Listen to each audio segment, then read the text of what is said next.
উনি খুবই স্মার্ট ছিল, কিন্তু কথা বলতেছে হ্যাঁ চাচি কেমন আছেন, আপনি খাইছেন, মানে যাচ্ছিল না বিষয়টা, আমার ভালো লাগেনি।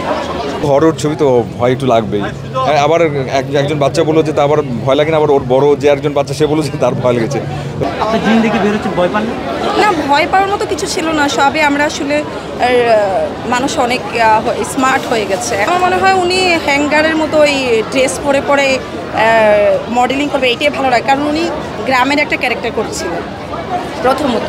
তো গ্রামের অভিনয়ের ভিতরে উনি যেভাবে গ্রামের কোনো মেয়ে কখনো এরকম একটা হেয়ার স্টাইল করে, তারপরে হচ্ছে এরকম মানে মডার্ন 3 পিস পরে কখনো থাকে না, যেটা আমার মনে হয় এটা আসলে মানে দর্শকরা ওনাকে ডিফারেন্টভাবে দেখতে পারতো যদি উনি একটা টিপ পরে নর্মাল প্রিন্টের যে 3 পিসগুলো পরে হেয়ার দুটা বেনি করে ওনাকে অনেক সুন্দর লাগতো, মানে ক্যারেক্টারের সাথে দর্শক ওনাকে অনেক বেশি নিতে পারতো।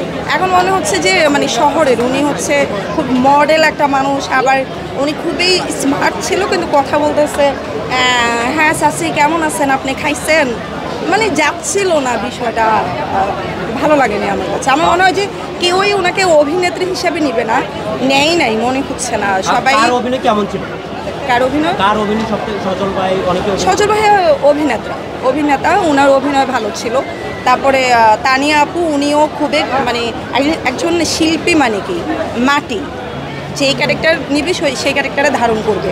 তো সজল ভাই আর তানিয়া আপু খুব একটা প্রিন্টের একটা কাপড় পরে আর মানে ভালো লাগছে আমার কাছে, সবার ভালো লাগছে, যেটা ন্যাচারাল। অভিনেত্রীদের মানে যারা শিল্পী উনি সবসময়, বাড়ি আপু সবসময় নায়িকা সেজে থাকে, এটা হচ্ছে ওনার।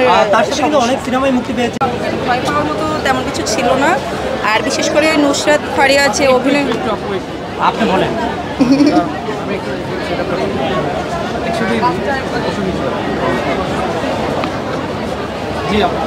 হ্যাঁ আচ্ছা আচ্ছা, এই যে আপনি দিন থেকে বের হয়েছেন, কেমন লেগেছে?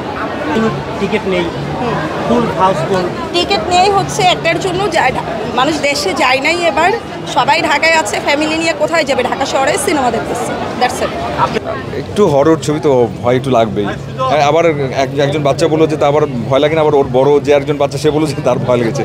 তো ভয় বিষয়টা আপেক্ষিক, কারো বেশি লাগবে কারো কম লাগবে। এবং এখানে আসলে মোটামুটি সব কিছু আছে।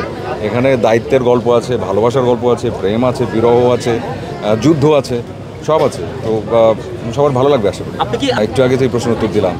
জিনে অবশ্যই বিশ্বাস করি, কারণ হচ্ছে আমরা যারা মুসলিম, আমরা যদি কোরআন শরীফে বিশ্বাস করি, আমরা অবশ্যই জিনে বিশ্বাস করি।